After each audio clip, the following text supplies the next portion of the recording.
La segunda charla cuaresmal. Está con nosotros don Manuel Sánchez Galindo y nos animará, nos alentará en esta cuaresma igual de bien que el martes pasado. Así que, si os parece, nos ponemos en pie para rezar.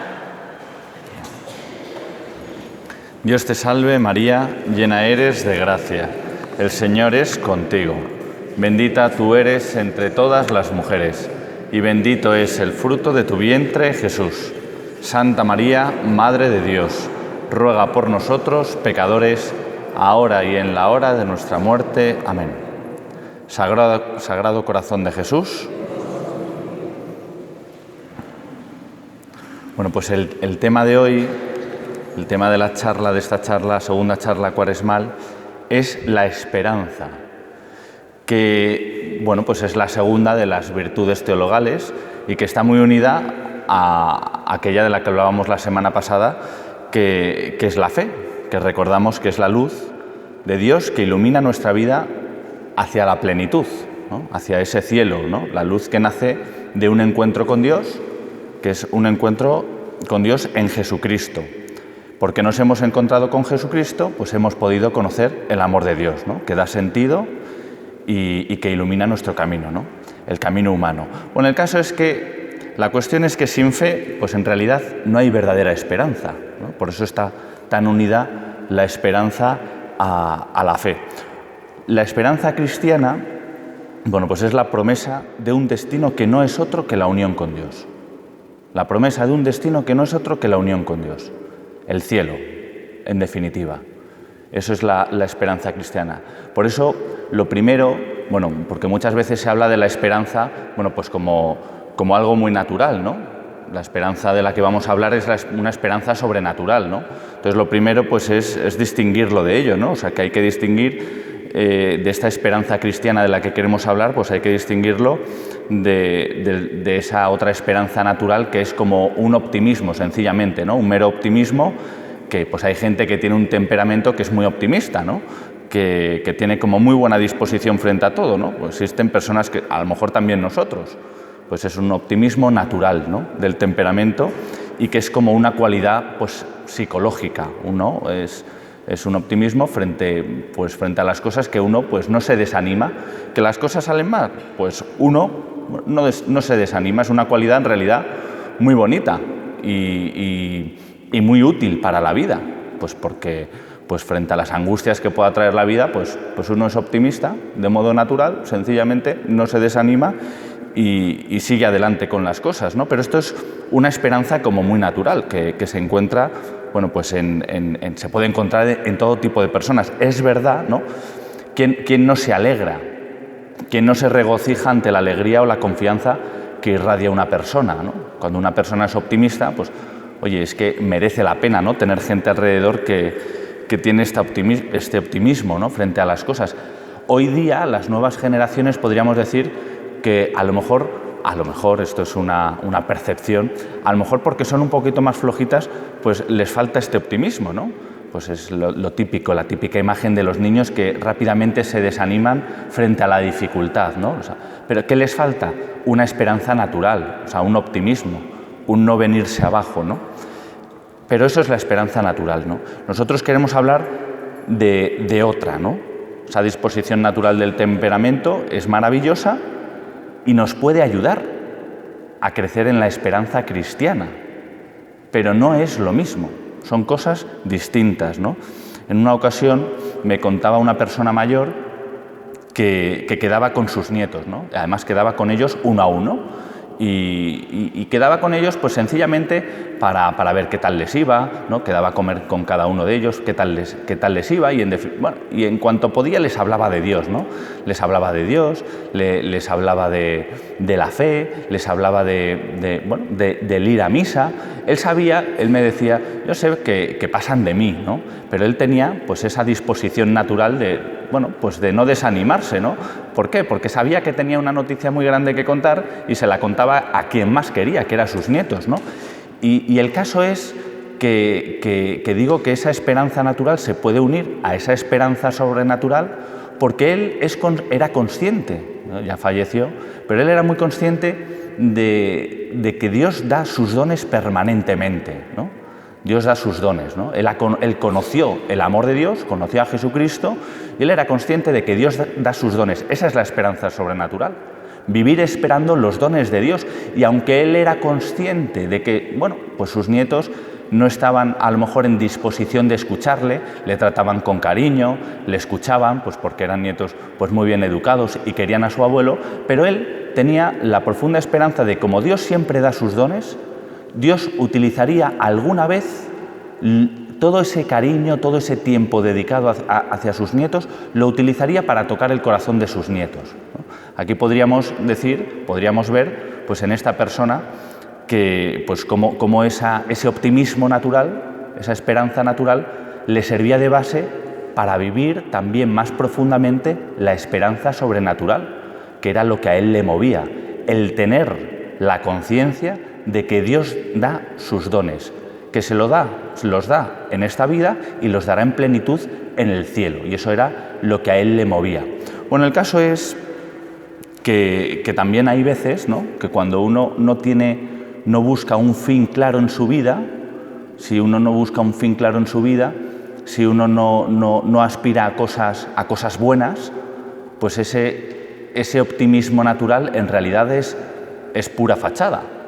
O sea, que si uno cuando lucha por una amistad, o uno cuando lucha por sacar a alguien adelante, o cuando lucha por algo importante, bueno, pues esa esperanza natural, ese optimismo le empuja, ¿no? Pero si en realidad uno no conoce muy bien cuál es el bien por el que lucha, pues ese optimismo, pues en realidad es como una fachada, ¿no? O sea, se queda como algo vacío, y eso es algo que muchas veces pues nos salta a los ojos. Bueno, el caso es que antes de dar paso, para meternos de lleno en lo que es la esperanza cristiana, yo querría desenmascarar lo que es una imitación, ¿no? Una imitación deformadora de la esperanza, que lo podríamos llamar un optimismo ideológico, ¿no? Es lo que llanamente a veces decimos el poner esperanza en mis acciones. Poner mi esperanza sencillamente, pensar que, por ejemplo, que una vida lograda es una vida de éxito profesional. Eso es poner la esperanza de mi vida en mi éxito profesional, ¿no? Es poner la esperanza en la realización de nuestros propios planes, en la realización de nuestros deseos. Cuando se realicen mis planes, cuando las cosas sean como yo las he pensado, cuando se realicen mis deseos, entonces tendré una vida lograda. Hoy, esta mañana, hablando con unos niños en el colegio, les explicaba, porque iban a hacer la primera confesión, la importancia de ir a misa los domingos. Y entonces les decía, claro, es que si uno no va a misa el domingo porque se ha ido a jugar con otros niños al parque, pues dice, claro, pues hay que pedirle perdón a Dios, porque en la misa Dios se nos da, Dios se nos dona, se regala, se entrega a nosotros. Y entonces un niño levanta la mano y dice, claro que sí, es verdad, porque no voy a ir al parque si ir a misa es más importante. Y dice, otra cosa sería que tuviera que estudiar. Y entonces ya le he explicado, no, mira, es que incluso ir a misa es más importante que estudiar. Pero es verdad que hoy a los niños, hoy el mundo enseña a los niños que la esperanza de la vida depende de sus acciones, que depende de su éxito profesional, depende de sus sueños, ¿no? Muchas veces se le dice a los niños, hay que perseguir, cada uno tiene que perseguir sus sueños, ¿no? Que en definitiva es como decirle tus planes. Tienes que estudiar, eso es lo primero. ¿Por qué? Porque lo primero es el éxito profesional. En realidad ahí hay un engaño detrás. Es el engaño de poner nuestra esperanza sencillamente en nuestras acciones. Y claro, por eso ir a misa, pues eso, decía el niño, ¿no? Ir a misa está bien, ¿no? Pero pongo la esperanza ¿en qué? En mis estudios. Y no es así. No es así. La esperanza cristiana es poner la esperanza de mi vida en un amor que es ilimitado, que es el amor de Dios. La finalidad de la esperanza cristiana es un don. Es un don. Es algo que yo no me puedo dar. Es algo que Dios me da a mí y es el don del amor, que nos viene dado más allá de mi capacidad de hacer cosas. Más allá de lo que yo pueda hacer, hay un don que se me da. que es el amor de Dios que me lo da Jesucristo, ¿no? Nosotros tenemos esperanza de que existe ese don y no lo podemos forzar.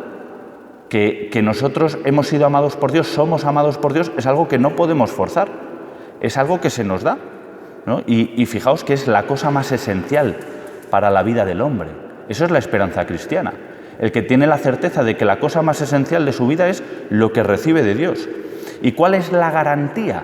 ¿Cuál es la garantía de ese don? Pues la garantía de ese don es que Dios ha intervenido en la historia. Si nosotros miramos la historia de la humanidad, Dios ha intervenido, ¿no? Intervino en primer lugar en un pueblo, el pueblo de Israel, al cual fue preparando, y un pueblo donde Dios se encarnó. Dios se encarnó, Jesucristo, e intervino en la historia, intervino en la humanidad. Esa es la garantía, es que ya nos ha sido dado ese don, ¿no? Jesucristo se ha hecho hombre y nos ha mostrado ese amor de Dios. Entonces la garantía es la fe, el encuentro con Jesucristo en nuestra vida. Y esa es la esperanza cristiana, ¿no?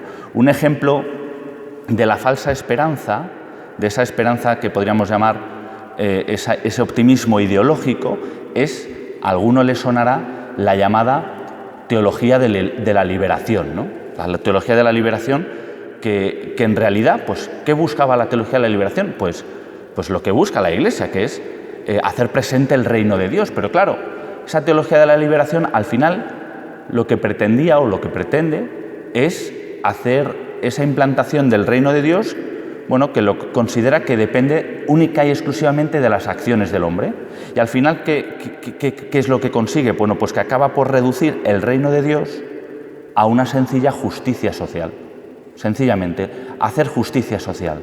Y entonces, como si el papel de la Iglesia fuera sencillamente que a través de nuestras acciones hubiera justicia social, ¿no? Dejan de lado, se olvidan, aunque empezara con buena intención, deja de lado la espera del don de Dios.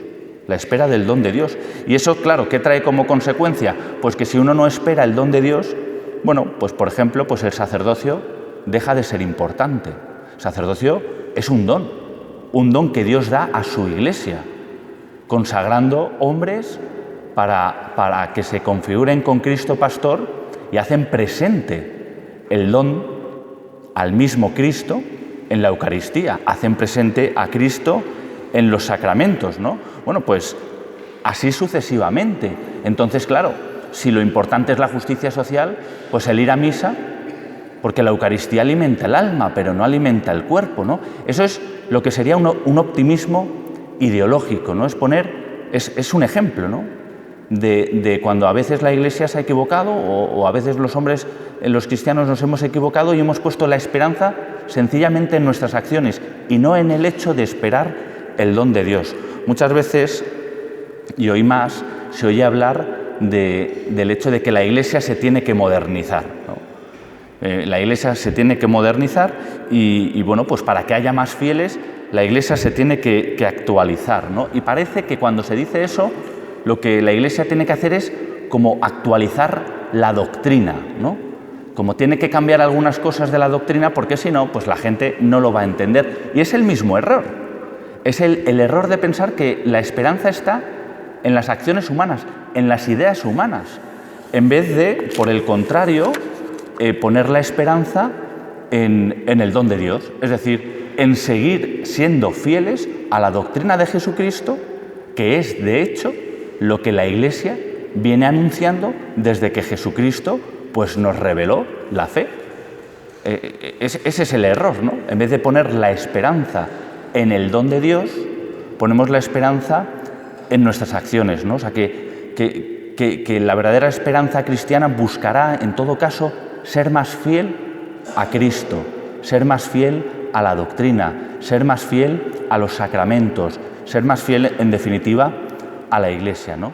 Fijaos que ese optimismo ideológico, que es como la falsa esperanza, el que pone su esperanza en las acciones, el que pone la esperanza en sus planes, en que se cumplan sus deseos, en realidad, pues no hay nada que esperar, no esperan nada. Cuando hacemos eso no esperamos nada. ¿Por qué? porque lo que esperamos debemos hacerlo nosotros mismos. En realidad no estamos esperando nada. Pensamos que todo será bueno, pero cuando nosotros realicemos nuestros planes. Entonces no estamos esperando nada de nadie. Sencillamente buscamos hacer nuestras obras, ¿no? Lo que nosotros pensamos que son los mejores planes, lo que son nuestros deseos. En cambio, en el segundo caso, el que espera el don de Dios, existe una esperanza real que efectivamente va más allá de nuestras posibilidades, porque nosotros no nos podemos dar el don de Dios. Nosotros, el que busca conocer los planes de Dios, el que busca conocer la voluntad de Dios, el que busca vivir de Dios, tiene que esperar el don de Dios, recibirlo de Dios, pero esa es la esperanza real, ¿no? Y es, en definitiva, la esperanza de un amor ilimitado, que en definitiva es al mismo tiempo el verdadero poder. Ese sí que es el verdadero poder, porque es el poder de Dios, es el poder del Espíritu Santo. Bueno, pues para entender también un poquito más esto o verlo en un ejemplo del Evangelio, os voy a leer el pasaje, bueno, más que conocido, de las bienaventuranzas. Y él, alzando los ojos hacia sus discípulos, decía: bienaventurados los pobres, porque vuestro es el reino de Dios. Bienaventurados los que ahora tenéis hambre, porque seréis saciados. Bienaventurados los que ahora lloráis, porque reiréis.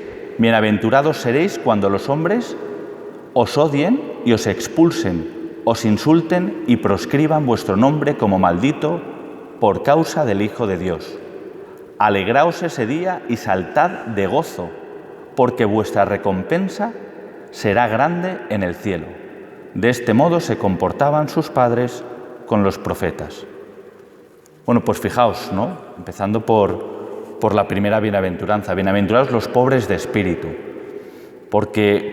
Pues porque tienen carencias. El que es pobre de espíritu o pobre material, pero es verdad que la bienaventuranza habla de esa pobreza de espíritu. Tiene carencias, ¿no? Tiene carencias, descubre que tiene límites, que tiene deficiencias. El que tiene esa pobreza, el que descubre su pobreza, el que descubre sus carencias, está abierto a recibir de Dios y entonces puede recibir el don de Dios. Por eso es bienaventurado, porque en definitiva tiene esperanza, esa esperanza cristiana. Espera el don de Dios, porque sabe que necesita a Dios.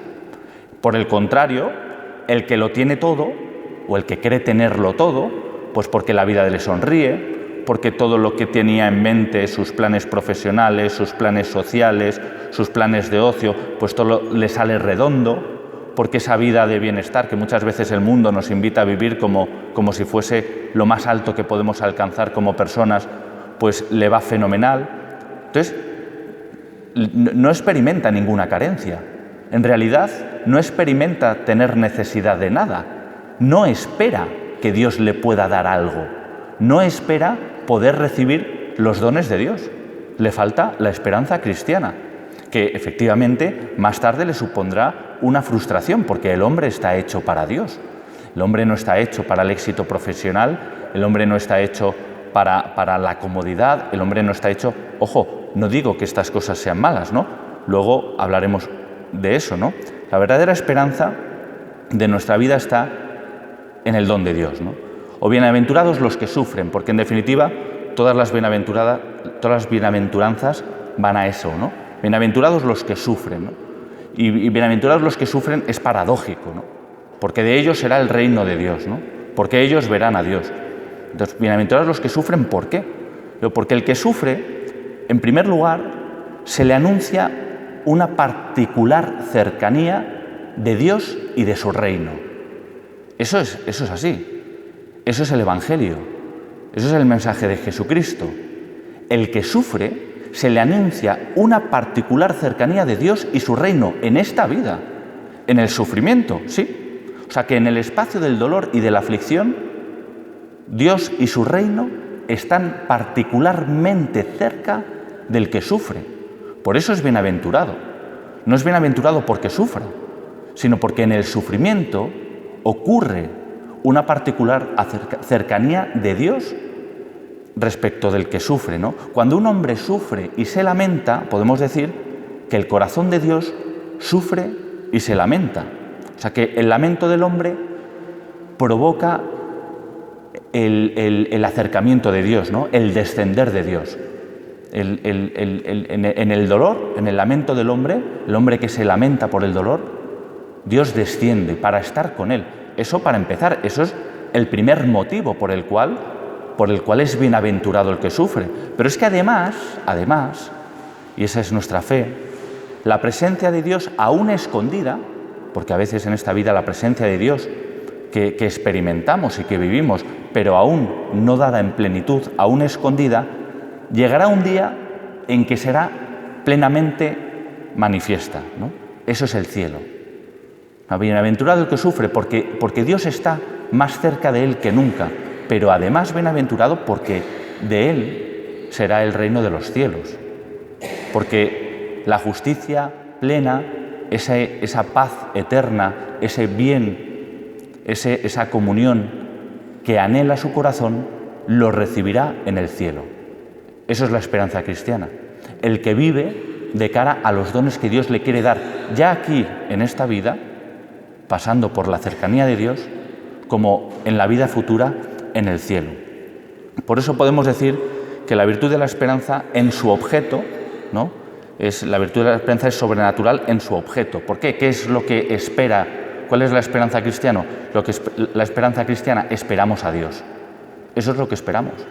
Esperamos a Dios un día manifestado de modo pleno en el cielo, pero esperamos a Dios también aquí, en esta vida. Los dones de Dios, esperamos la santidad. La santidad es el amor de Dios, la caridad que Dios pone en nosotros. Por eso vivimos cristianamente, por eso buscamos vivir las obras de misericordia, por eso miramos las bienaventuranzas y descubrimos en ellas el consuelo de Dios, que Él está cerca de mí cuando yo sufro, que Él está cerca de mí cuando me reconozco pobre de espíritu, que Él está cerca de mí cuando yo le defiendo en mi vida. Esperamos la salvación eterna, o sea que es sobrenatural en su objeto. El objeto de la esperanza cristiana es sobrenatural, pero es que también es sobrenatural en los motivos que la fundamentan. O sea, nuestra esperanza cristiana está fundamentada sobre motivos que son sobrenaturales. ¿Y cuáles son esos motivos? En primer lugar, que confiamos en el amor que Dios nos tiene. Porque hemos conocido a Cristo, porque Cristo nos ha manifestado lo mucho que nos ama, porque ha muerto por nosotros en la cruz, porque Él ha cargado mi cruz, porque Él ha cargado mi pecado, porque Él ha dado su vida por mi pecado, Él ha derramado su sangre, Él me ha manifestado lo mucho que me quiere, Él me ha manifestado el amor de Dios. Por eso yo confío en el amor de Dios, porque he conocido a Cristo, ¿no? Confiamos en la gracia de Dios, y esto es muy importante. Y a lo mejor es verdad que uno no puede tener una certeza científica de cómo ha actuado la gracia en mí, pero sí tiene una experiencia.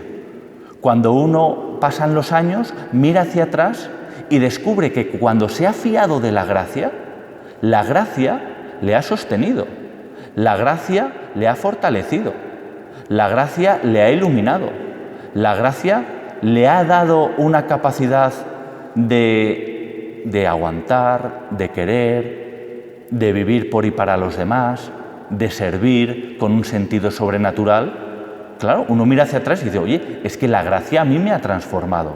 ¿Qué hubiese sido de mí sin acudir a la gracia, no? Pues es un motivo que fundamenta nuestra esperanza.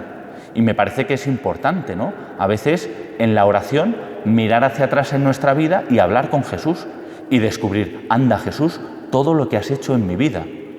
Y solo porque yo me he fiado de la gracia, porque a veces, bueno, pues efectivamente, a veces ese fiarse pues no se nos hace tan evidente, ¿no? Pero cuando nos fiamos de la gracia, descubrimos por los efectos en nuestra vida, descubrimos que Él nos transforma, descubrimos que ese don de Dios nos ha sido concedido en nuestra alma permanentemente, aunque en el momento concreto pues no nos diéramos cuenta, ¿no? Y confiamos en que el Espíritu Santo nos asiste. El Espíritu Santo nos asiste. Por eso es tan importante recibir los sacramentos. Por eso es tan importante, también ir encomendando las cosas al Espíritu Santo, ¿no? Y pedirle a Él que vaya infundiendo en nosotros sus dones. O sea, el Espíritu Santo nos asiste.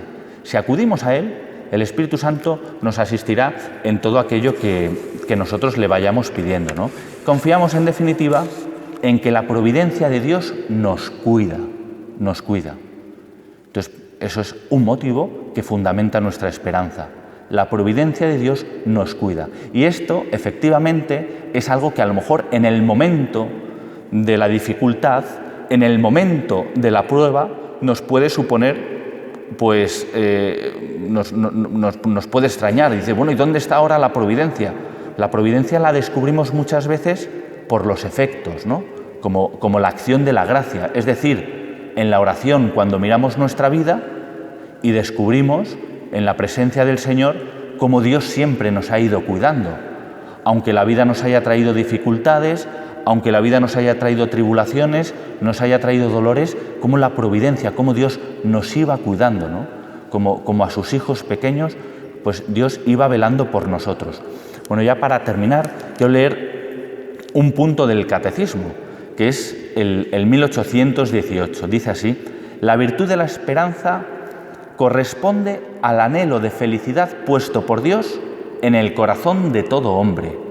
Asume las esperanzas que inspiran las actividades de los hombres, las purifica para ordenarlas al reino de los cielos, protege del desaliento, sostiene en todo desfallecimiento, dilata el corazón en la espera de la bienaventuranza eterna. El impulso de la esperanza preserva del egoísmo y conduce a la dicha de la caridad. Este punto dice muchísimas cosas. La primera es lo de que inspira las actividades y las purifica. Y es que, efectivamente, antes decía, ¿no? No podemos poner la esperanza en el éxito profesional, no podemos poner la esperanza en nuestros planes, no podemos poner la esperanza en nuestros deseos, pero ojo, que estudiar, yo le he explicado luego al niño, también es muy importante. Lo primero es ir a misa, pero el domingo puedes hacer dos cosas, ir a misa y luego estudiar. Claro que estudiar es importante, claro que aspirar a un éxito profesional es importante, claro que tener planes son importantes, pero lo que dice es que la esperanza lo que hace es purificar esas acciones que hacemos. ¿Para qué? Para ordenarlas hacia el reino de Dios. Es decir, yo quiero estudiar para dar gloria a Dios con mi trabajo. Yo quiero estudiar porque a lo mejor el día de mañana quiero ser un gran médico. ¿Para qué? Para dar gloria a Dios y poner mi vida al servicio de los demás. Yo quiero estudiar o yo tengo determinados planes, pues no sé, de un fin de semana de pasármelo bien. Sí, pero para pasármelo bien y dar gloria a Dios pasándomelo bien. Para a lo mejor poder compartir bienes con mi familia y que eso nos pueda unir más. Eso es lo que hace la esperanza. La esperanza hace que nuestras actividades, pues las ordena en torno al fin último, que no es otro que esperar los dones de Dios, esperar el cielo. Purifica nuestra intención, ¿no? O sea que todo tiende todo lo ordena a un fin mayor, que es vivir esperando los dones de Dios, ¿no? Otra cosa que dice este punto del Catecismo es que esa esperanza cristiana nos protege del desaliento y nos sostiene en todo desfallecimiento. Y esto es muy importante, ¿no? Esto, un modo concreto de entenderlo, yo siempre lo explico con el sacramento de la unción de enfermos, porque muchas veces cuando le digo a la gente, oye, avísame si hay que dar la unción de enfermos, pues no, a algún enfermo o alguna persona mayor. Y entonces me miran con cara de susto diciendo, no, todavía no. Como, no sé, como si el hecho de darle la unción de enfermos a alguien supusiera que inmediatamente va a fallecer. Y no es así. Claro, yo les explico, mira, es que recibir el sacramento de la unción de enfermos, lo que va a darle al enfermo es precisamente protegerle del desaliento y le va a sostener en el desfallecimiento. Le va a dar la fortaleza para encontrarse también con Cristo en la experiencia de la enfermedad. Entonces, la esperanza cristiana es lo que hacen nosotros, es una virtud que lo que promueven en el corazón del cristiano es que en la dificultad es sostenido en la dificultad, pues no se deja abatir. ¿Por qué? Porque sabe que hay algo más grande detrás de esa dificultad. Y es el hecho de que vive junto a Dios. Es el hecho de que ya ha recibido el amor de Dios. Es el hecho de que vive y vivirá esa dificultad de su vida esperando que eso también le ayude a llegar al cielo. Y a lo mejor no solo a él, sino a otras personas. Y luego otra cosa que dice el punto del catecismo es que la esperanza cristiana dilata el corazón. O sea, la esperanza cristiana abre nuevos horizontes. O sea, que cuando uno tiene muy claro esto, o sea, cuando uno tiene muy claro que vive esperando el cielo, que vive, ¿no?, cada mañana, imaginaos, ¿no?, que cada mañana uno se levanta y en esa primera oración de la mañana le dice a Dios, bueno, hoy a ver qué espero de ti, ¿no? Hoy a ver qué recibo de ti. La mayor parte de las cosas que recibimos de Dios cada día no nos damos cuenta, porque a lo mejor somos un poco torpes, a lo mejor algunos sí se dan más cuenta que otros, ¿no? Pero quien vive así, pues amplía horizontes, porque muchas veces vivimos como sin esperar nada. Pensamos que Dios no puede sorprendernos, ¿no? Pensamos que Dios no puede hacer nuevas todas las cosas. La esperanza cristiana, el que vive sabiendo que vive esta vida caminando hacia el cielo, sabiendo que cada día recibe dones del Espíritu Santo, puede conocer de un modo nuevo el amor de Dios, porque Dios hace nuevas todas las cosas, aunque cada día hagamos lo mismo, pues eso es ampliar horizontes, porque puedo vivir cada día como un día nuevo, una oportunidad nueva de conocer el amor de Dios, de conocer los dones infinitos de Dios y de poder vivir participando de ellos, ¿no? Y poder llevarlos a los demás a través de mi vida, a través de mis obras, de mis palabras, de mi compañía, de mi alegría, etcétera, ¿no? Y por último, este punto de camino del catecismo también dice que la esperanza cristiana preserva del egoísmo y conduce a la caridad. Preserva del egoísmo y conduce a la caridad. Y es verdad, porque el que vive con esos horizontes que Dios le abre, efectivamente vive como pendiente de ese don que Dios va poniendo dentro de él y que a lo que le invita, ¿a qué es? A querer. Le invita a querer. Le invita a ser generoso. Le invita a entregarse a los demás. El que vive esperando el cielo, el que vive esperando esos dones de Dios que cada día le va dando, el que vive a la espera de dejarse asombrar por Dios, cómo ir descubriendo cómo Dios va haciendo nuevas todas las cosas, eso es como el que se deja ilusionar por Dios, ¿no? Se deja transformar por el amor de Dios, ¿para qué? Pues para amar a los demás, ¿no? Decía, y ya con esto sí que acabo, ya sí que sí, que el camino para crecer en la esperanza cristiana, decía Benedicto XVI, pues que sin lugar a dudas es la oración, ¿no? Como para tantas cosas, ¿no? Y la oración como lugar del encuentro con el Señor, la oración como el lugar de la intimidad, ¿no? Donde nos ponemos cara a cara con Dios y donde descubrimos todo lo que Dios nos ha dado, ¿no? Y porque nos lo ha dado, pues tenemos que agradecérselo. Y porque se lo agradecemos, lo valoramos. Y porque lo valoramos, lo seguimos esperando, ¿no? Pero eso ocurre en la oración, en la intimidad de la oración con el Señor. Pues vamos a pedírselo al Señor para nosotros y para todas las personas a las que queremos, ¿no? Que vivamos verdaderamente y la Cuaresma nos sirva como camino para ello, que vivamos la vida siempre esperando el cielo. O sea, que eso es una alegría inmensa, ¿no? Vivir esperando el cielo y ser conscientes de que el que vive esperando el cielo vive también esperando los dones que Dios quiere ir dándole cada día. Dios te salve María, llena eres de gracia, el Señor es contigo. Bendita tú eres entre todas las mujeres